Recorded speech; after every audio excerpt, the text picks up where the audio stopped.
I need support staff to clear the room. Stand up and walk, now. Hello and welcome to The Watch. My name is Chris Ryan. I am an editor at TheRinger.com, and joining me in the studio, preparing his bear hug for Warner Brothers Discovery, it's Andy Greenwald. Have you talked to our guys, our finance guys? They're moving some things around. Yeah. Do you ever move things around? Do you have to move things around? I'm not liquid like you. Yeah. No, I've been told that there's a thing waiting for me in some unknown point on the horizon called retirement, I guess, that might be there for me. Uh-huh. And my assumption is when I get there, I can maintain my lifestyle in Los Angeles for 6 to 9 weeks. Okay. You can go to Courage Bagels twice. And then that's it. It's Andy Greenwald and Chris Ryan, the Tommy and Tim John of this patch.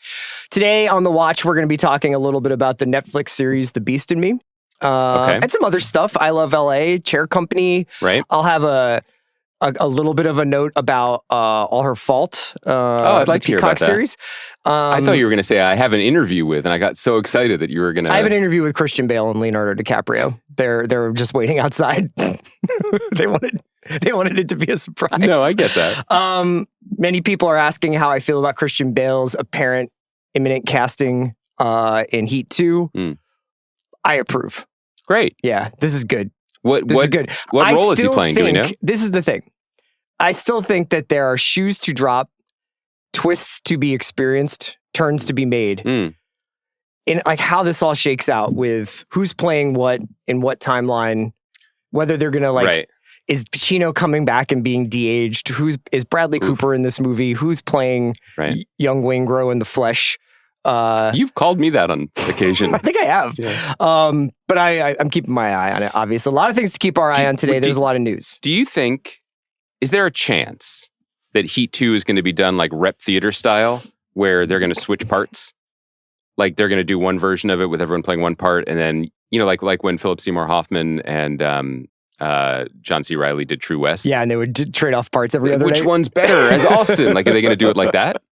So then, so one night Austin Butler is shirtless, and then that other night, yes, yeah, that'd be good. I dig that. That would be kind of like an afterlife scenario for you. Let's where just get every the movie day made before we start. Sure, but I'm like every day wild variations on this. It's kind of a beautiful thought that like that's how maybe you would know after like 2 weeks that you are in some sort of beautiful Lost-esque final chapter, that you just show up every night at like the Vista with your beautiful wife next to you and some popcorn. The popcorn never runs out. And there's Heat 3 and Heat 4 and Heat 5. Yeah. You're like, this is so sick. Just come on, yeah. That would be nice. It's okay to get emotional when we talk about things that matter to you. I'm getting a little choked up. Can we, before we get into the TV stuff, yes. Can I just address one other elephant in the room? Sure. Which is our social media strategy. This is like the 4th time in 5th shows that you've done this. I'm just noticing some trends, okay? I'm just noticing some trends. Now, I am, what's the word? Punching bag. You know, if I go anywhere, like deviate from conventional wisdom. This is very Trumpy of you, by the way. Thank you. It's working. There I am on Front Street, just slings and arrows, right? Now, hypothetically, let's say my best friend and co-host sits down in front of a live camera and a live mic and says that he had played Legend of Zelda on a PC. Yeah. Let's just say he did that. Yeah. I'm not naming names, okay? A lot of people thought he was a very bad man. You know, there are many people who weren't fans of that man, you know, who said that. I don't know his name. Wait, they thought Legend of Zelda Link was a bad man, or me? No, I was doing full Trump. Okay. Talking about a murdered journalist. But perhaps maybe I'm veering too far from the agenda. Which is to say, this section was clipped. The part that was clipped was you saying you've played Legend of Zelda, you're fucking boss mode at Shinobi. Yeah. And when you travel the streets of Japan, whether it's the Shibuya or all the way down to Okinawa, people come up and bow to you, recognizing your excellence. How good I am at Shinobi. What was clipped? And I don't know whether we're looking at Kaya or we're looking at who's Kai. not here today to defend herself, yeah, or Kai. Kaya got the social media flu. She was just like, I'm not coming in today. So Kai just cleaned it up a little bit for you. He sane washed it. Now, what I want to know is, how do I get a relationship like that with Kai? Because I thought we were cool back from Stick the Landing days. And yet... I don't know what to tell you, man. I mean, as far as the record goes, that's what I said. Wow. Okay. Speaking of our social media, you can follow us at Instagram at @thewatchpod_. You can email us at thewatch@spotify.com. You can watch us on the Ringer-TV YouTube channel, and you can also watch us on Spotify, where I hope you're listening to us, but you can also listen to us on a number of other platforms. Pirate Radio in East London. We're part of the shipping news right now. We're part of the shipping forecasts. That's great. I have a bunch of news for you today because it's a strange day for Warner Brothers Discovery. Not only is this the deadline for the first bids for Warner Brothers Discovery from outside networks, so we're expecting bids from Paramount. Paramount was rumored to have been involving some Middle Eastern sovereign wealth. I saw that. Wow. They have since said some Gulf sovereign wealth, and they have said, hey, that's not, the reporting is off on that one. So there's Paramount. I think they're going to try and buy the whole thing, right? Mm-hmm. Then there's Comcast Universal, our boys. We're big Xfinity guys. Oh, because of Philadelphia? Yeah. They're just some dreamers from Philly like us? You think Brian Roberts goes by Bad Brother? Do you think Brian Roberts listens to our pod? Is like, they fucking did it. These guys, I always believed in them. Yep.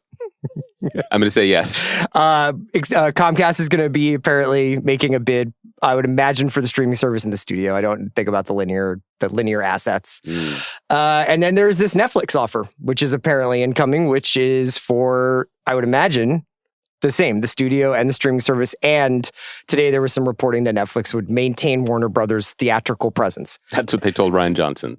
This would be different. I don't know why they would do this, I guess, but Is it like Amazon with MGM? Which they've also claimed they're doing the same thing? Well, they are doing that, right? Yeah. They're also putting a lot of stuff on streaming. But anyway, while all this is happening, Casey Bloys made some renewal announcements today. Before we get into that, just on the previous point, I don't have any insight necessarily, but I have a podcast, so let's see where this goes. There is I don't know whether it's a rumor or whether it's a prediction or whether it's a real possibility that some of these assets may be split, right? Yes. Do you want to talk through that? You alluded to it. Yes. Well, okay. So initially, Warner Brothers had talked about how they were going to split the company up in the first place. That there was going to be a new kind of there was going to be the linear networks were going to be split off. I believe your boy Gunnar was going to be running that, and I don't know what you do with a bunch of linear cable networks in 2025, but I'm sure that they probably would figure something creative out with that. Sure. I mean, I think there's that's the Discovery stuff, right? That's all their reality TV. And the cynical spin on that is that that was a perfectly legal within the financial markets attempt to decouple the more valuable parts of the company from the crippling debt of the other parts of the company. And would you say arguably get out from under some of the more politically volatile things like having CNN? I don't know. In terms of getting a merger to go through or getting a sale to go through? I don't know, because initially the split had nothing to do with another takeover. Mm-hmm. Initially, this was a plan that make us more financially nimble, spruced. Yes, and so now ahead of that actual division happening, suddenly it's open season. Yes, and it's unclear whether some of these bids are for parts or for the whole. Meaning there could be an outcome potentially, right, where let's say Comcast Universal buys HBO and Netflix ends up with the movie studio, right? I suppose, yeah. And in that version, one of the many things that seems confusing and complicated is, and we'll get into it now when we talk about what Casey was saying in New York today, so much of HBO's agenda and schedule is defined by proprietary IP coming from Warner Brothers. What would happen? Would future seasons of the It show be on Netflix? It's a very good question. Netflix? I hadn't thought about that. He said something about IP shows, but in a different way. Yeah. So today, so we don't know what's going on with that, but bids were due. Today, Casey was speaking in New York and had a lot of news about renewals and the state of the company that he is currently employed by. I gotta say, everything about both, we talked about this when Peacock or when Universal or Comcast made their big play for Taylor Sheridan, is that today's list, batch of announcements from Casey Bloys suggests there will be an HBO going forward. Yeah, two things. One, he has to behave that way. Yeah. Because as we know, and he's talked about even on this podcast, like his job is scheduling for 2028 and beyond. So as far as he's concerned, there's a plan in place and he can only work with what's in front of him. I thought the most interesting thing about their current strategy, separate and apart from the financial shenanigans going on behind the scenes, was that point about why so much IP programming. And I thought it was a really, whether this was a market-tested answer, 50% true answer, or a genuine 100% true answer, I thought it was compelling. He said that the old version, the previous iterations of HBO could rely on a robust post-theatrical slate because they made deals with studios to debut their movies on television. Yes. They had a deal with Universal for a long time, and that the Saturday night new movie that they would broadcast was a big deal for their programming. Used to do that. There's actually an arc of time where you can watch their coming soon on HBO. Yeah, and there would be movies in there would be there. a time where it was like, here's this Batman movie or whatever. And now it's almost all original program with maybe like one or two movies. Yeah. So I thought that was pretty interesting. And those movies were not cheap. I mean, they were not the same as like a season of House of the Dragon, but they were not cheap to have those output deals. And so he was saying that having the movies coming only from Warner Brothers, and then they have a deal with A24, having the IP series drawn from Warner Brothers helps sort of shore up their schedule in a way in terms of familiar images on their screen, being able to maximize the deals that they are now able to do. I hadn't really thought about that in terms of what was no longer available to them. I don't even know that he mentioned is I wonder whether the streaming networks are actually, or the traditional movie networks, like your Showtimes and your HBOs, were damaged at all by just the sheer lack of volume on movies. Like the fact that there weren't that many programmers coming out from studios anymore, to use an old-fashioned term, but you're like kind of 98-minute genre movie that you would become a rewatchable 10 years later. Those aren't going to cable anymore because they're either made straight for streaming, or there's such a wide variety of streaming networks competing for the rights for whatever movies there are out there, or most studios have a streaming deal with the exception of like, I guess, Sony, which usually I think had like a reliable partner. I can't remember who it is off the top of my head. In any case, I think that changed their business significantly. There were a lot of other announcements. The biggest one for our purposes is probably the fact that we got confirmation that Task is coming back. I think we knew this a little bit, but we didn't know it when we talked to Brad Inglesby a month ago. No, but I will note that many people saw that it said season finale, not series finale. And that they never used the language of limited series intentionally. So this was baked in a little bit, although I'm sure if this show hadn't taken off ratings-wise the way that it did, and Casey gave some data about how it's the fastest growing, blah, blah, blah, they could have been proud of one season and moved on, no question. I'd like to think, I never want to overstate the volume of our voices within the industry, but I do like to think that the incredibly compelling case that I made on that podcast as to why this show should never, ever be brought back was kind of in the same way that my negative criticism of the first season of The Leftovers really inspired Damon Lindelof. That's probably it. I feel like me saying definitely not just lit a creative fire in Brad or in Casey. When you're driving around and you're in traffic, or you're like, this whole town... Got him. Yeah. That's me. That's me. So how are you feeling about this? So Task coming back, Brad Inglesby writing, creating, same production team, Mark Ruffalo coming back. That's all we know. Yes. Do you think, I'm very pro this. I'm very pro the continuing adventures of Tom Brandis. I am curious whether the next iteration of this series, I assume that Inglesby has pitched some story, because I don't think HBO would be like, yes, no matter what. They've turned down bigger properties. They've turned down chances to revive other things. What I imagine is it's similar to Dave Dombrowski at the winter meetings, being like, there's a path to success if we re-sign Schwarber, a path to success if we re-sign Schwarber and Real Muto, and then there's just like Kyle Tucker, I guess. I don't know. Yeah. You know what I mean? Right. Caution to the wind. So I feel like that's like Casey Bloys looking at like the Jon Snow show. It's like, Kyle Tucker. Who knows? $400 million. Probably equivalent. I would hope, I guess is the right word to say, that tonally or at least emotionally, they mine different territory. Because I think that this happened with True Detective a little bit, where the second season, which is much maligned, although I have kind of a soft spot for it. I'm with you. I actually like, the first 3 seasons of True Detective. I have no notes. You like? I know. That was cute the way you tried to pretend that.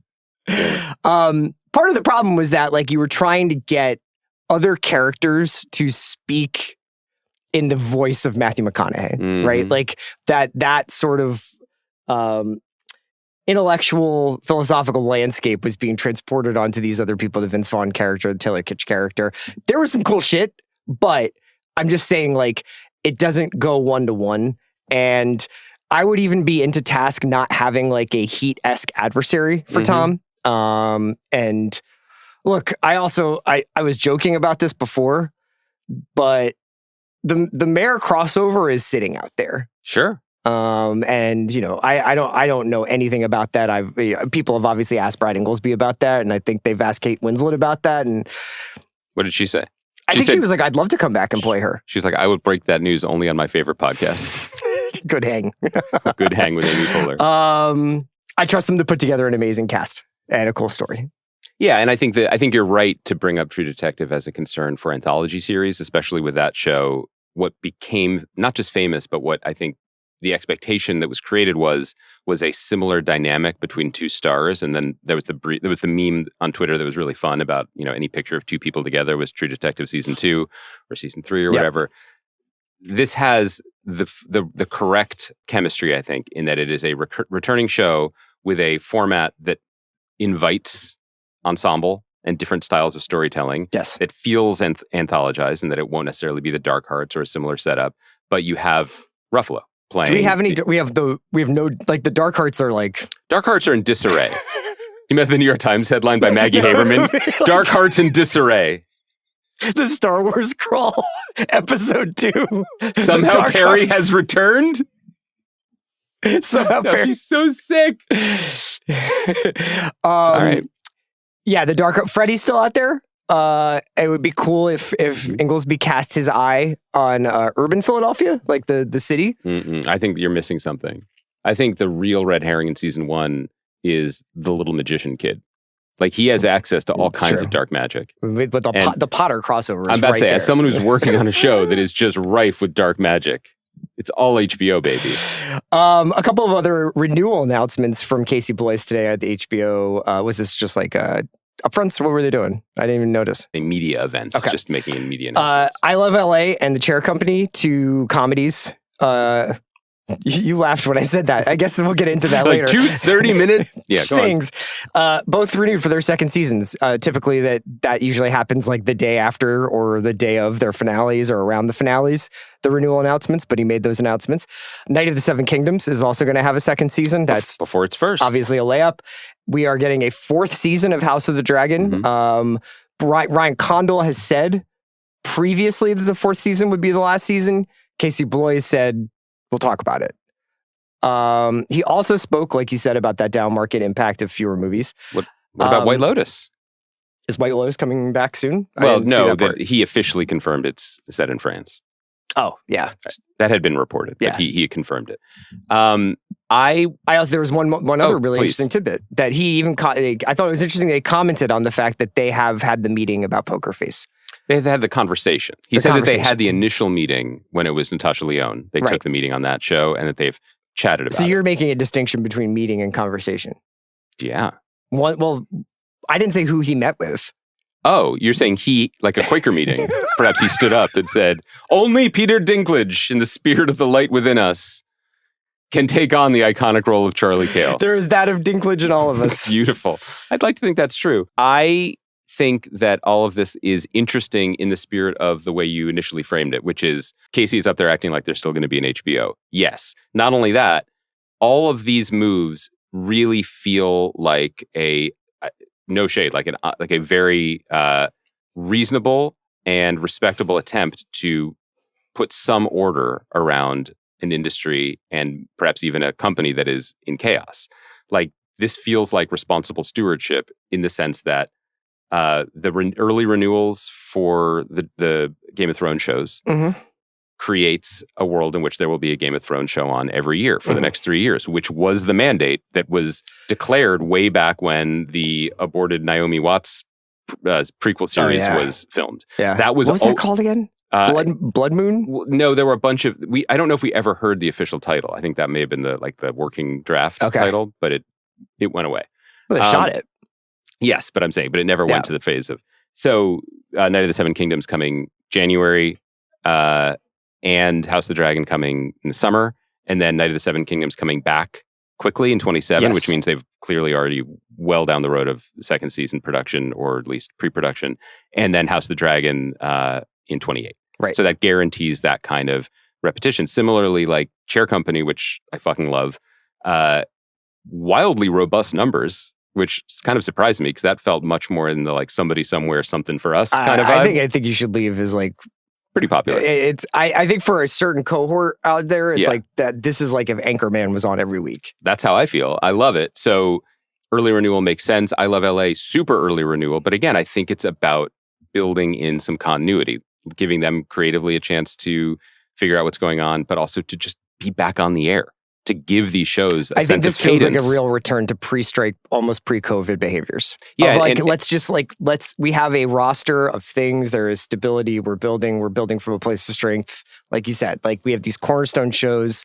We know what's coming. And I think there's just like the word I want to say again is cadence. Like there should be a cadence doesn't have to be in the fall new shows, but people's relationships to shows should have a slightly dependable rhythm to it. And nothing is going to be as dependable as The Pit, which, we're 2 months away from having back in our lives. But And industry. But even industry is like a big gap between some seasons and then an opportunity to get back on the air quicker if they rush the scripts and they do it. And you know what I mean? Like we don't often have a window into how like the wink renewals, like get the room going. Sure. Versus dead stop, let's fire up the engine again. Right. And it is nice to see the passion in my voice comes not just from the HBO of it, but like I am hoping that a lot of these other streamers do deeply understand the need for that and are responding accordingly with their internal reviews. Did he say anything about True Detective Mamdani Country? Oh, right. It's supposed to be there, right? It's in Queens. Yeah. Oh, so you think that the two things leaving New York are Bill Ackman and the True Detective franchise? Like he's staying, dude. Ackman. Ackman staying? I think he was like, what? Didn't all those guys bent the knee? Like after when like he won, they were like, I'm ready to work with you, brother. I think it's more that from what I understand from a distance, it seemed like Ackman, his thoughts turned inward, and that's when he started posting about like, gentlemen, here's how to meet a nice lady in the world. He was doing you approach them and you say, would you permit me to meet you? Wait, that's not The Secret. What was the big pickup artist thing? The Game. Yeah. I like you pretending you don't know about that. I remember you and Mystery cruising the WeHo bars. I never was good at picking up girls. I never had pickup lines. I never had game like that. I was just like, I'll just be myself. You just be like, would you like some of these cigarettes I'm smoking? 6 at a time? Basically. Well, I believe the game was all predicated on negging, which is not our vibe. No. I mean, I'm an ally. Certain television shows, perhaps I could turn negative on. I have no updates on the new True Detective. Okay. I wanted to ask you about the state of television, right at this very, very instant. I get a drink of my green tea. So you and I have talked about in the last couple of weeks, Death by Lightning, Down Cemetery Road, the morning show. Oh yeah, we got to talk about Down Cemetery Road. Yeah. I love LA, the Chair Company, Landman. Lots of different, Apple, HBO, flavors. Paramount, Netflix. All of these things kind of, with the exception of, I guess, Morning Show, which has been on for the last couple of months, Apple is like really behaving more like an HBO where they put their stuff out weekly and everything. This is a funny time where I feel like I like a lot of stuff and don't love anything. And I a little bit overwhelmed by the sheer amount that kind of got dropped seemingly at once here. Mm-hmm. Obviously, Pluribus, we forgot to mention, but I almost put that in a category of its own. Did you say Lowdown too? We were all over that. Lowdown, I'm talking like right now. Since Lowdown, I guess, because we were doing Lowdown and a couple of other things pretty faithfully for Task, right? But this moment of like pretty good, and we're going to talk about the new shows that we just chucked out, the Beast in Me, and I'll mention All Her Fault, but like. I was wondering whether or not like you almost would prefer an easier separation of wheat and chaff. Like when it's all like, oh, but where do I keep watching Death by Lightning? Do I keep watching Beast in Me? Do I keep watching like this stuff? Is it easier for you to sort through it when it's like, oh, clearly this is not for me? Like clearly here's the headliner of the moment. Well, I guess that's up to us to determine what the headliner of the moment is. I would say, without stepping on the conversation we're going to have about some of these shows, I actually feel the opposite. I actually feel good about the relative health at this snapshot of the industry in which just stay on Netflix, that at this moment there's Nobody Wants This, Death by Lightning, and Beast in Me, all of which are worthwhile, all of which are interesting in ways that can surprise, and some and one of them, one we're going to talk about today, is kind of not for me. Yeah, but I think it's well done, and I think it has a lot of the things that I root for. And the broad is like 20,000 foot above the tree line. Like, this is what I want Netflix to be doing, because Netflix can turn they're alchemists. They can turn a lot of things into at least ratings gold for them. Yes. And there is an algorithmic formula, obviously. And so anytime anything deviates a little bit from it with some sense of Ghost in the Machine or style or a piece of casting or whatever, like that's good. That's just good, I think, for the industry. So I don't mind it, and I've actually kind of enjoyed the rhythm of the last few weeks of being like, oh, check back in on this or Down Cemetery Road, which I think has some evident wobbles as it's gone on. Yeah, but maybe the flip side of like a Beast in Me, where I'm like, I just kind of like it and I'm enjoying it. That's different than there have been periods in the last few years, post-COVID, post-strike coverage, where there's been such a disparity between the things that really, really motivated us and got us so fucking excited week to week versus define the first half of the year. Like a lot of the shows that I think are going to be on my top 10 were breaths of fresh air, or like felt radical, even if they were traditional, like The Pit. You know, like there's elements of The Pit that are as old as TV itself, and then there are things that you would never be able to do before 2025 with The Pit. Adolescence is a good example of something where it's like that's the same streaming network that did all the shows that we're just talking about, like Death by Lightning and Beast in Me, but felt and looked and communicated something unlike anything else on television. Yep. So it's just an interesting moment where earlier in the year I was like, man, like there's just like some clear-cut, drop-dead heavyweight champion shows. It seemed like at the midpoint of the year, and we didn't do a midpoint list, I was like, my top 4 to 6 is already locked. Locked. I think it still is to me. Yeah. And it's still from that period. Is it? Well, yeah. All right. I don't know. Maybe not.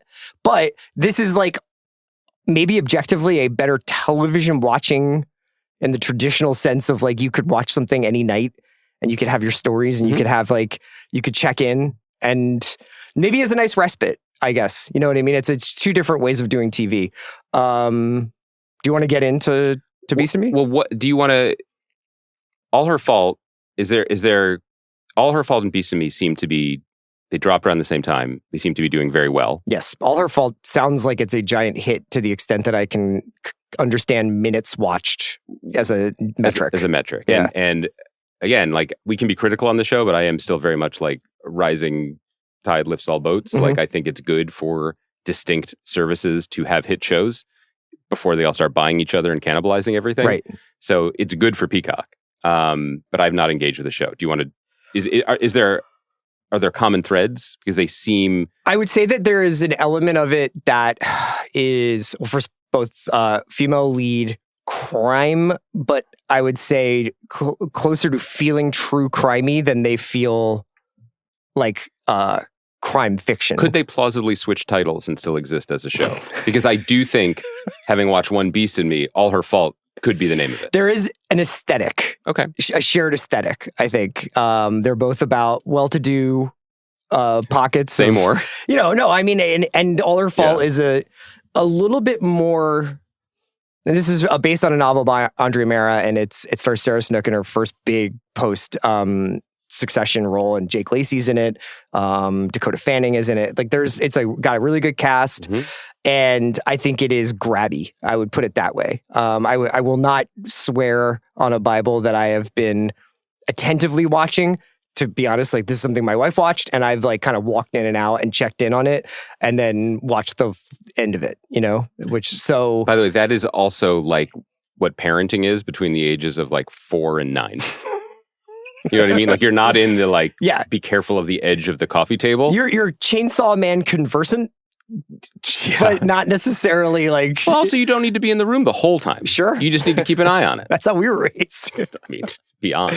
I thought All Her Fault, like to the extent that I was studying it, was really well done, but a little bit.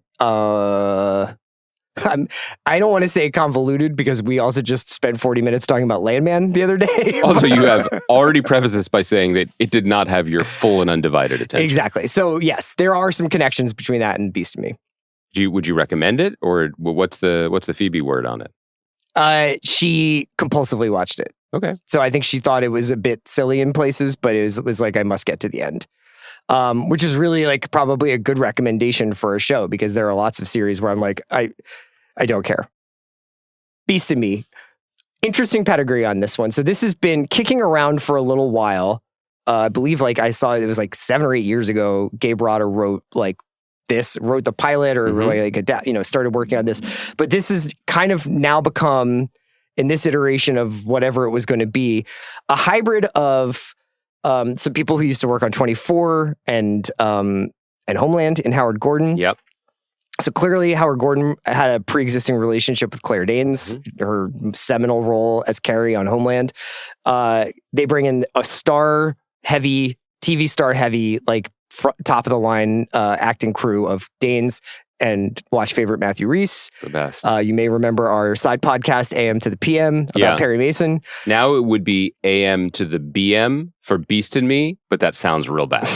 So we're going to take that back to the lab. Bill is really good at coming up with better podcast names. Yeah. So maybe I'll run it up to him. That makes it sound like it's about digestive regularity. 100% It's not what we're podcasting about. No. Matthew Rhys, Brittany Snow, and Natalie Morales are also in this series. These are TV all-stars. Yeah. And there's some really good directors working on this. Antonio Campos, who did a couple of movies I really like, including Christine, and then did the HBO series The Staircase. Yeah. And then Lila Bauer, who did the Jennifer Lawrence movie a couple years ago, Causeway, and was also directed like on Secret Lives of College Girls, but has done a ton of New York theater. So there's like a lot of talent here. It's about a New Yorker writer. Just pause. Pause. This is in my head. This is one of my favorite factoids that, just we're talking about Howard Gordon and Claire Danes and Homeland, and we'll get into the New Yorker writer part. I just want to leave people on a cliffhanger about that because they're probably pretty leaning in. Do you know this as this little factoid? Has this come up on the podcast that when Howard Gordon and Alex Gonzo were writing the Homeland script, they wrote their main characters with the names of the actors they wanted to cast? And did they write it as Claire? They wrote it as Claire Matheson and Brody because they wanted Claire Danes and Adrian Brody. Interesting. Yeah, and Claire had to become what Carrie a sliding because, little door that was. It was Claire Danes. Yeah.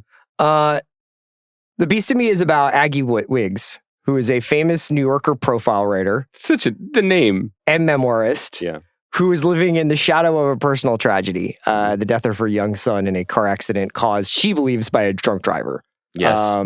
This incident ended her relationship with her wife, Shelley, played by Natalie Morales, and seems to have triggered a massive case of writer's block and financial/emotional distress for Aggie. She lives in Oyster Bay, New York, Long Island. Seems like it. Enter Niles Jarvis. These names, pretty good. Played by Rhys. Do you think they did the same thing where they wanted to cast Jarvis, the Jarvis Cocker? Either Hulk? Jarvis Cocker or the automated AI that later becomes Vision in the Iron Man White movies. Vision? They're not calling it White Vision, right? You could call it that. But he is playing White Vision, right? Vision is white now. Listen, his outfit is white. This is more for the Midnight Boys to talk about. If you would like to use this podcast as a platform to articulate your own personal white vision for how you want the superhero stories to go. Do you think the conservative podcast space will be really all in on White Vision? 1,000,000,000%. I feel like they think it's ascendant. I saw some dude getting roasted because like it was like some right-wing guy who was like getting extra mad about the beginning of Ken Burns' American Revolution series. What? How does it start? I think being like Ben Franklin was like or in the words of Bob Ferguson, fucking slave owner, man. The Grand Wizard. So someone was mad that someone was mad at the depiction of our founding fathers as Christmas adventurers. Yeah, look, we are. It is what it is. So Niles Jarvis comes on the scene. He moves in next door to her in the Tony neighborhood of. And Chris, he's trouble. He's trouble. He's a master of the universe real estate magnate / developer who says things like "Yimby socialist fucks" and who has been accused of murdering his first wife. Yeah. He's moved on. Nobody's perfect. He's married to Brittany Snow now, but you know there is an air around him that's like this guy got away with murder, literally. Aggie going through it, trying to find something to write about. She owes her second book. She's 2 years late. Say what she's writing her book about. Scalia and Ruth Bader Ginsburg. Their unlikely friendship. Yeah, so, strange bedfellows. So here's the thing about the show. It is pitched at a degree that is perilously close to camp. The way that the characters talk to each other, the way that Niles interacts with the world, the fact that it is about a famous New Yorker profile writer named Aggie Wiggs. I took it to be like she's a little bit Mary Carr, a little bit Joan Didion. Sure, there are. This is a safe space podcast for famous New Yorker writers, or honestly, not even that famous New Yorker writers. But it's hard to imagine like Bill Ackman being like, "Holy shit, is Rebecca Mead at this party?" Right? See, you just pulled that, and that's exactly it. So that said, there is an archness, not just in Matthew Rhys's performance, because I think he's incredible in everything, and is just always seems to just intuit the tone even before the director gets his hands on it in the edit. But these little details, like the fact that she is devoting all of her time to a niche book about the unlikely friendship between a liberal and a conservative, and then Niles Jarvis is like falling asleep at the table, being like, that's boring, makes me think that there might be a kernel of necessary satire within this construct. It's tough. Like, there's so many cooks in the kitchen here, including, I think, Conan O'Brien's company is somehow a producer of this as well. Yes. He's quite busy these days. Have you seen that If You Had Legs, I'd Kick You movie? I have not. I'm interested. I have not.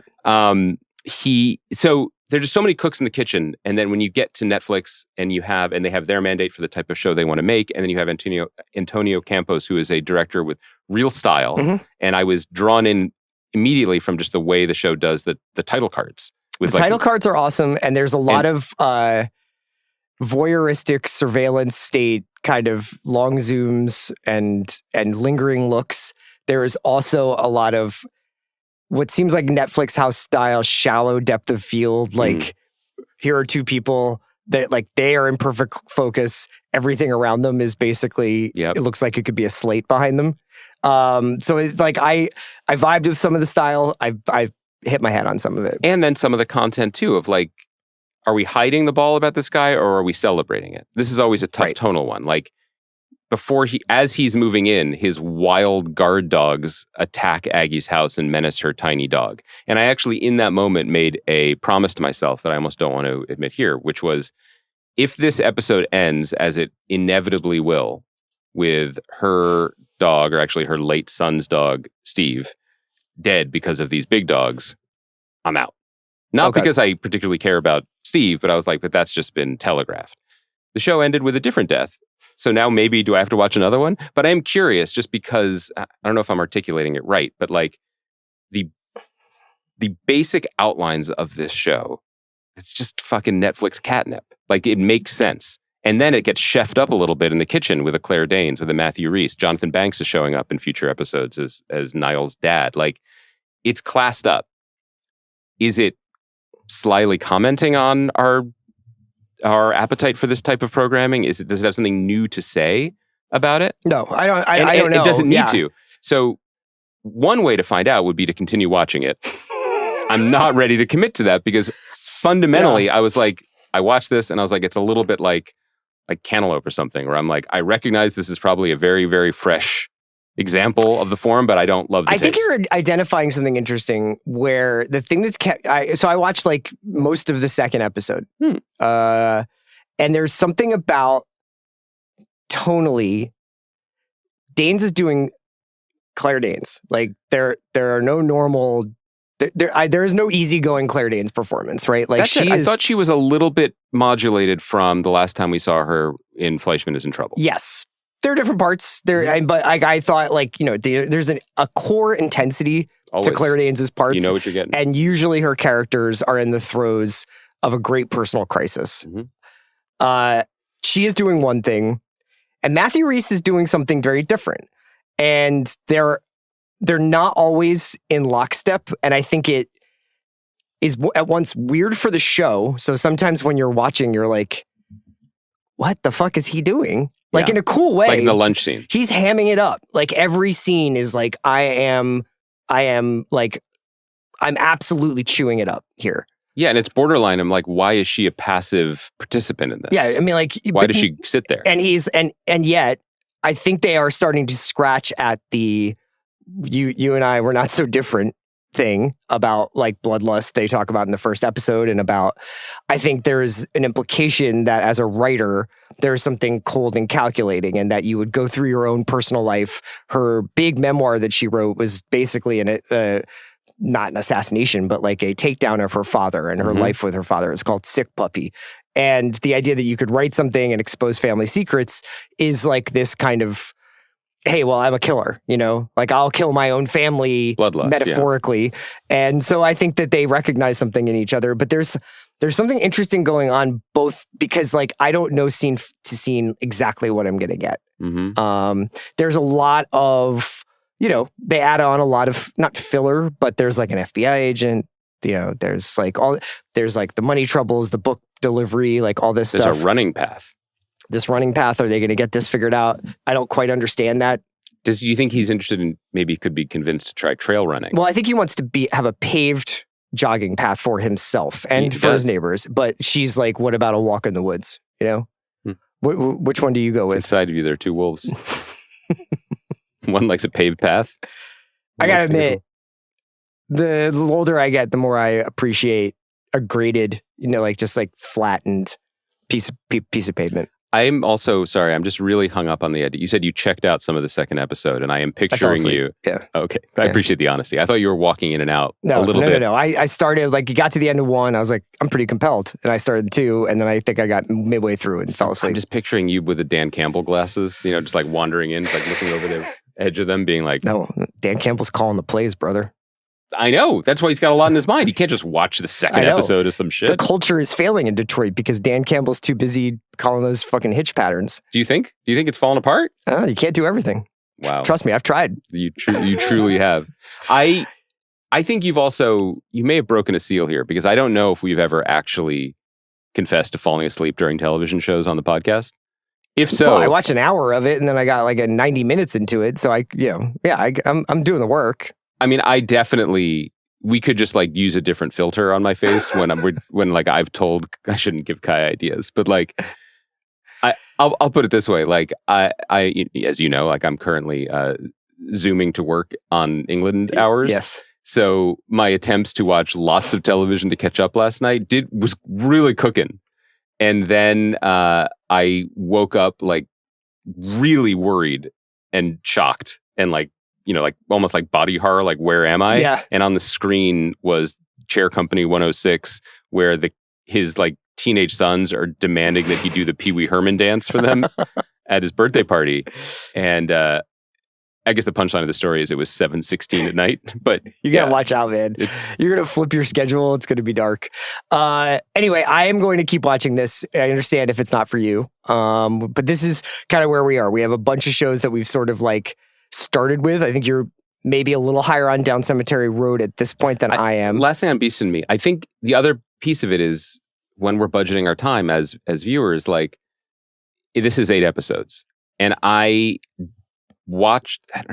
Tell me what you think about this. But like after watching the one, I feel like I now have enough. We've all watched enough TV now that like the shape of this for 7 more hours feels unwieldy to me and less promising than if it was 4 to 6. Yes. Just because of the things that it's going to have to do to fill the space to keep these characters apart, together, etc. Yeah. When you have a two-hander like this, there's certain cards you can play, and we have seen, I don't want to paint with too broad a brush, but we have seen shows like this drawn out to 8 and 10, and it's challenging. Sometimes it works. You know, it goes back to our task conversation where obviously that show ended so successfully. Like there was just such a profound period at the end of the sentence there.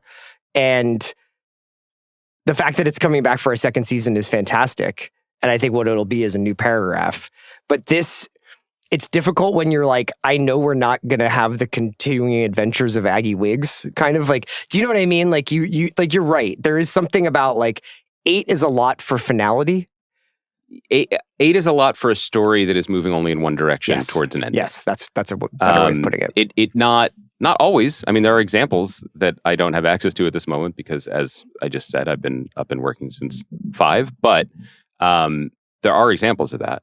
But there is also an incredible feeling that I feel like we should coin a phrase for, a term for, the feeling of watching one episode of Death by Lightning and loving it and realizing there's only 3 more. That was a high. Yes. And we should circle back and talk about it, but that is a very specific thing. And by the way, just want to do a small shout out while we're talking about like structure. I thought Catherine Van Arendonk had a really good piece on Vulture this week on New York Magazine saying enough already with the penultimate flashback episode, which was really overdue, I think, but like in the same way that we've talked about how starting a show with a really heightened... I mean, like, do you think people are really making like the creative decision to do a flashback episode simply as filler? It's not as filler. It's just that, you know, I know from being in rooms that like it can feel... One thing that is true, I think, across all writers' rooms, no matter how much TV people in the room watch or consume or how much they think about the industry, is that they become very insular. And you, for probably good creative reasons, think pretty much only about what's in front of you in terms of problem solving or what's on the whiteboard, and you don't think about what the show is going to be released into, what the ecosystem or the context will be like, or even how it might be in dialogue with other shows one day. And so I think that feeling of we've known what happened this whole time, and we are so excited to tell you. When would it be cool to tell you? Yes. And it will be right when our hero has made it to the precipice. And then next episode, yoinks. Now you see how we got here from the full perspective. That's sound. That is sound, interesting storytelling logic. The problem is these shows are all being created in relative vacuums, and it's not their fault that every other show had the same idea at the same time. Yeah. So actually pieces like that, for as much as any criticism can be meaningful, like I think things like that are noticed. So I think there should be also let 10 think pieces on the starting a show at the most interesting moment and then saying 5 months earlier. Like, let's end that right now. Let's kind of run through these comedies. Wait, did you want to do Down Cemetery Road? Do you feel... I've not watched... I realize now we're talking on Thursday. The 5th episode has posted, and I have not watched it yet. No, I think we could actually do a little bit of a Down Cemetery Road, and I'll do my report card on the morning show finale on Monday. Yeah, I'm ready for that because we have Pluribus and Landman, but like we can also mix it up with some of that stuff too. All right, fine. I like the show though. Just make the case. Well, no, I mean, you said we're going to talk about it on Monday. No, but you can kind of talk about like how I think that there has been some public kind of grousing about like there is a fall off after episode 2. Do you agree with that? Well, I think yes, but I don't know if it's entirely a quality fall off. It is like wait, what's the show? Mm-hmm. Because the show did such beautiful work in 2 episodes creating Oxford as a living place. And these 2 characters in an orbit to each other and to like Wigwam Squat and to the university and to the larger world of government in London that made sense. And we were very excited about being oriented in that world. And then in episode 3, suddenly it's like a not lovers on the run conspiracy thriller about wronged military veterans taking experimental medicine to stop the screaming shakes in their bodies. Yeah. That's not the show I thought that it was. It reminds me a little bit of the 2nd season of Vigil. The first season very much contained on the submarine, but the 2nd season kind of like skipping across like it's, like all this different stuff, and a lot of like every time you get to the end of an episode, you're like, and now there's like a whole other plot that's been opened up. It's very busy and it's very messy, but the two leads and the two leads are so good, and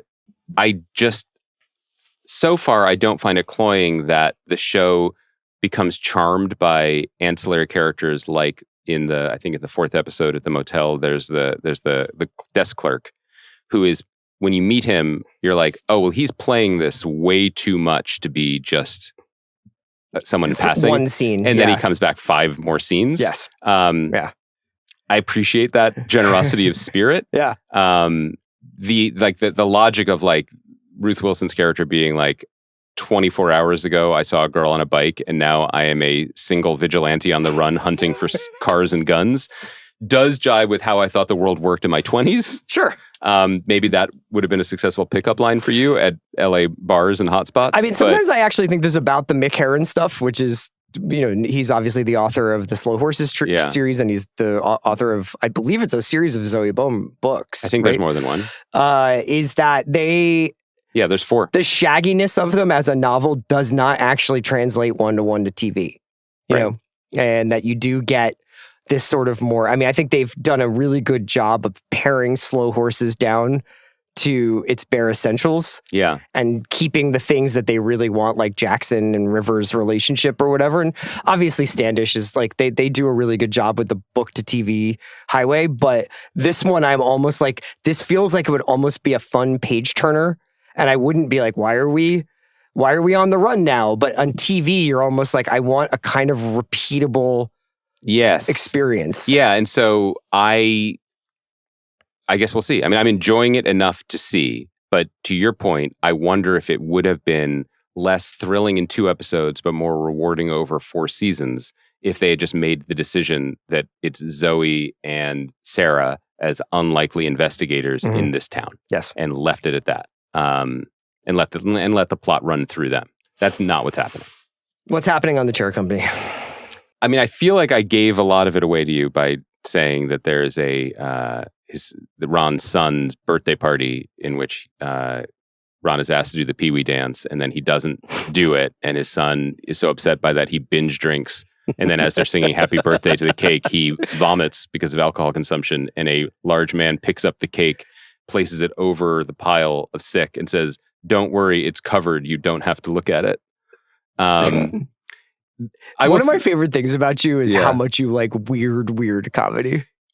I love this show so much. And I love this is kind of how you used to talk about like Twin Peaks. Because it is Twin Peaks. Yeah. Because the thing about Twin Peaks is that it's fucking hilarious. And it always was. And David Lynch's stuff is all funny until suddenly he just moves the needle a little bit and it's horrifying. And there's a moment, and this show exists on the same frequency. It's just pitched a little bit different. There's a moment when Ron comes home from a long day at work. I think it's like, even he says it's like 1 a.m. And he walks into the kitchen and there's a large bearded man with a bowl of popcorn standing there. And he turns around and he says, "Hi, Ron." And then he's like, "Who the fuck is that?" And his wife's like, "Oh, that's our son's friend. They're working on a project in the basement."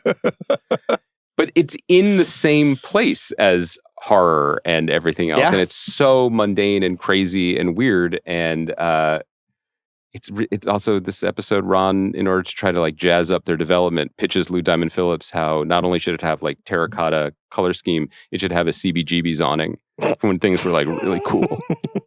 It's so good. I so happy. Lou Diamond Phillips on this. I'm so happy it got renewed. This is a big Lou Diamond Phillips episode. Yeah. Do you think that there will be another mystery next season, or do you think they will just continue to like chase this? Wow. I mean, first of all, what a great substantive question. Thank you for it. I would like to say I have no fucking idea what's going to happen on this show. And I honestly don't care. I'm delighted by it. What do you think of where I Love LA is right now? I need you to make the case for me with this because I struggled with the 3rd episode. I find it pretty easy to watch. Like, obviously, it makes me feel incredibly old in some ways. And in some ways, sometimes I feel like even the characters on the show or the people playing the characters are maybe feel the same way. That's right. Yeah. There is like a kind of I wouldn't say there's not like flop sweat to be relevant, but there is like a kind of yearning to be like contemporary that I think TV shows have a hard time with when they are doing it knowingly, like where it's like we want to have these references hit in a way that if you've been on Instagram in the last 24 months. Sure. Or if you've been in Echo Park in the last 24 months, you know that there's occasionally a line, although not a line that big at Canyon Coffee. Right.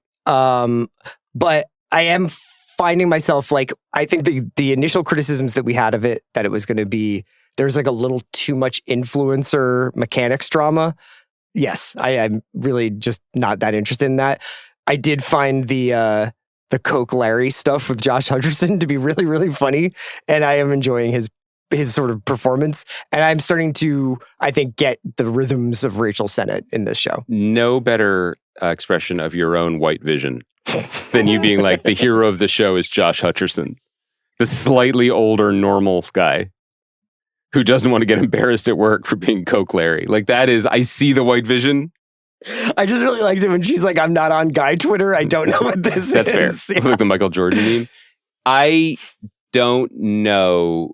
This feels like concern trolling. It's unnecessary to say it, but I can't tell where the floor is on the show yet, because it feels like it is a bunch of people satirizing aspects of life in 2025 and or in Los Angeles, but also satirizing themselves for satirizing it. Mm-hmm. And that is a level of busyness and meta-ness that I find hard to just sit with. And ultimately, like, I need an anchor. Like I am Josh Hutcherson. I have a 9-to-5 job and I drive a Dodge Stratus. Yeah. So the show is not for me. It's an electric Stratus though, by the way. So you're welcome.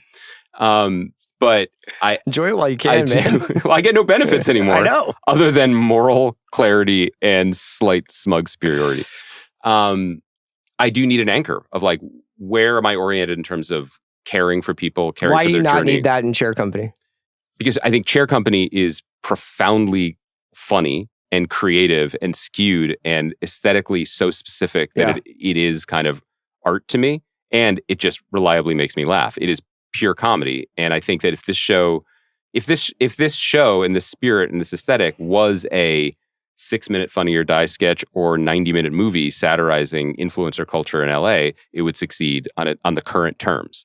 But as a show that is now going someplace over 2 seasons, I mean, I don't. It's 3 episodes, so there's plenty of time for it to find that anchor. I'm just curious what it is. I think it was probably the Vulture review, but I can't remember who said like this show is more. Maybe it was Allison Herman. I can't remember, but it was like, think of this more like Entourage and How to Make It in America than Girls, and that was very helpful for me to kind of be like, oh yeah, I think it's helpful, but also 2 of those shows I bailed on, and 1 I stuck with, and I was hoping. Bailed on Entourage? Yes. Damn, dude. So you don't know what happened with E? Did he make Aquaman? He gets fired from Aquaman, doesn't he? E. Well, what about it was Queens Boulevard? It's Queens Boulevard. E and Sloane, I think, and then they want to make together. the Pablo Escobar movie. They do. Medellin. Yeah. This would be, by the way. Apparently, somebody didn't quite This podcast Entourage. would do numbers of 2 guys just struggling. They wear glasses now. Their white vision isn't what it used to be.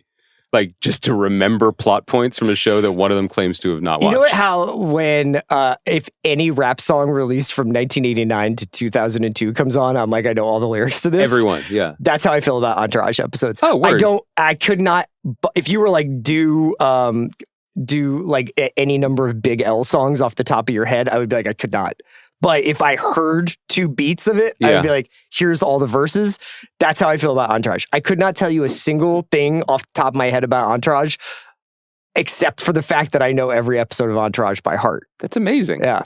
What were open the computer back up. What was the Entourage era? From when to when? 96 episodes of this bad boy. 96 episodes. God, talk about How to Make It in America. It ran to the glory years. Mm-hmm. 04 to 11. Those are the best years of our lives. Yeah. Wow. Those are the years where you're just standing next to women at bars smoking cigarettes. Because Mike Bloomberg banned it. The smoking? Yeah. Oh. Inside. So you were just sidling up to... Yeah, first of all, you weren't doing this. I was saying, do you want to go outside and have a cigarette? like with increasing levels of intensity and sweat. That's true, actually. That is very true. Yeah. 04 to 11, 90... 8 seasons. God damn. I respect it. Yeah. You would never have thought that Doug Ellen and the Brain Trust could have mined 96 got 8 episodes. seasons and 96 episodes of Entourage in, and like Stranger Things is like we're trying to get the last boulder over the mountain. Just a 3-hour boulder up the hill.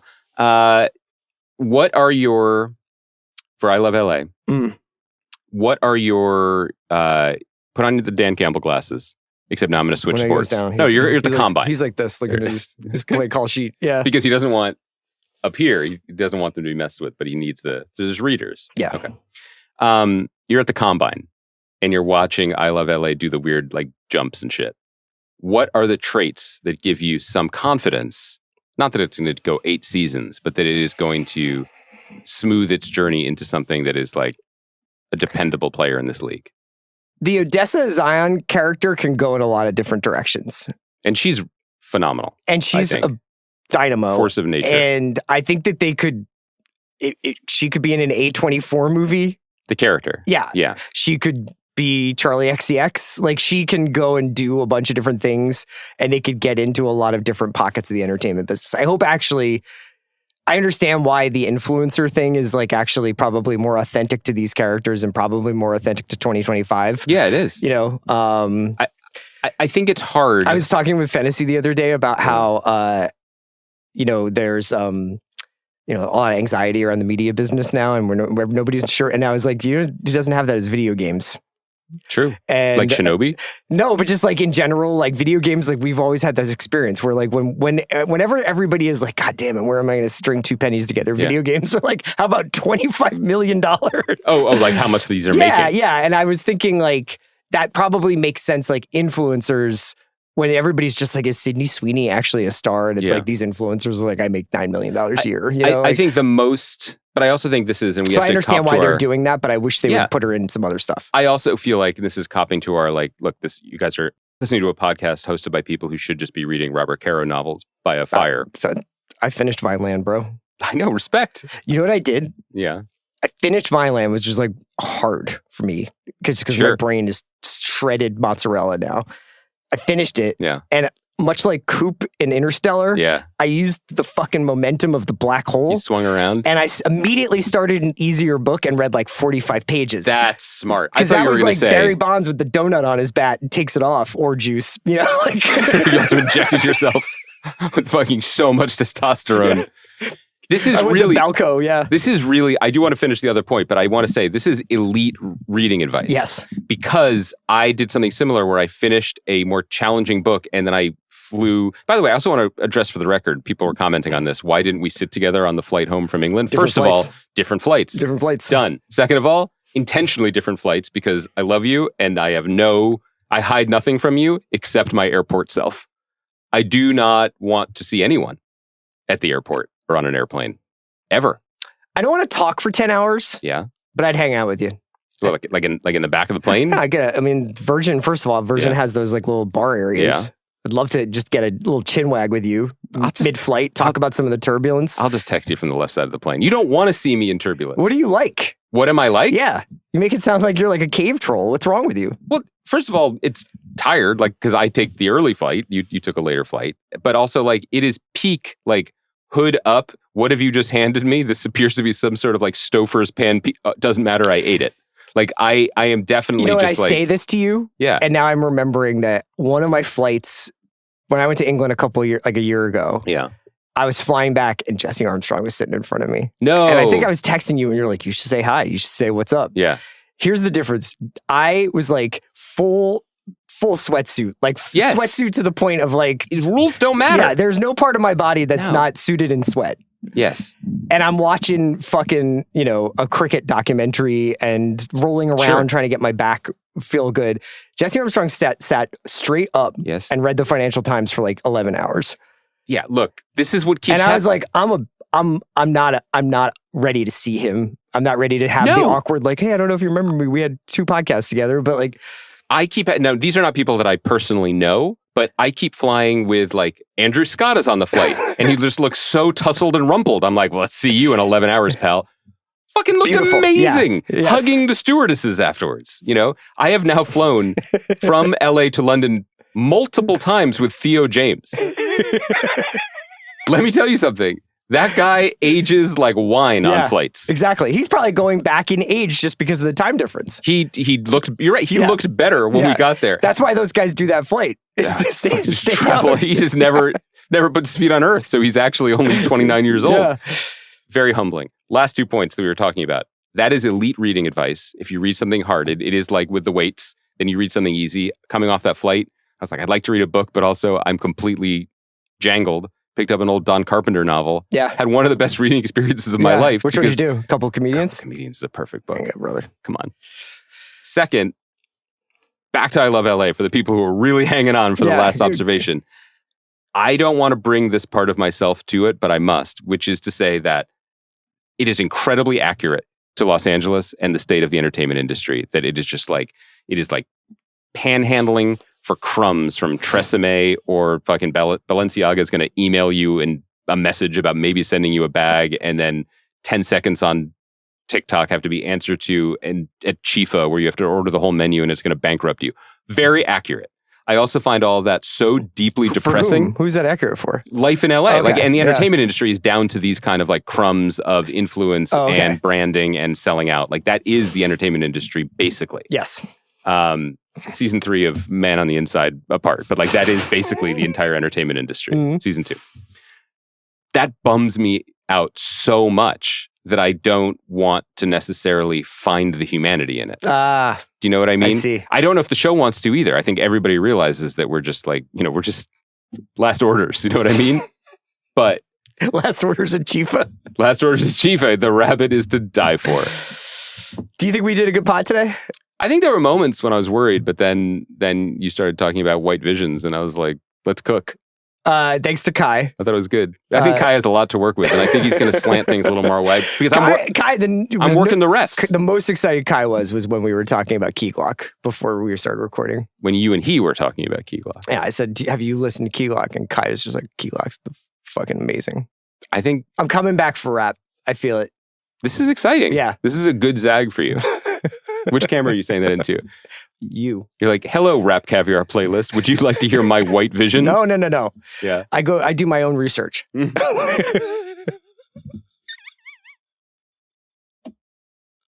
I am going to start a rap playlist called White Vision now.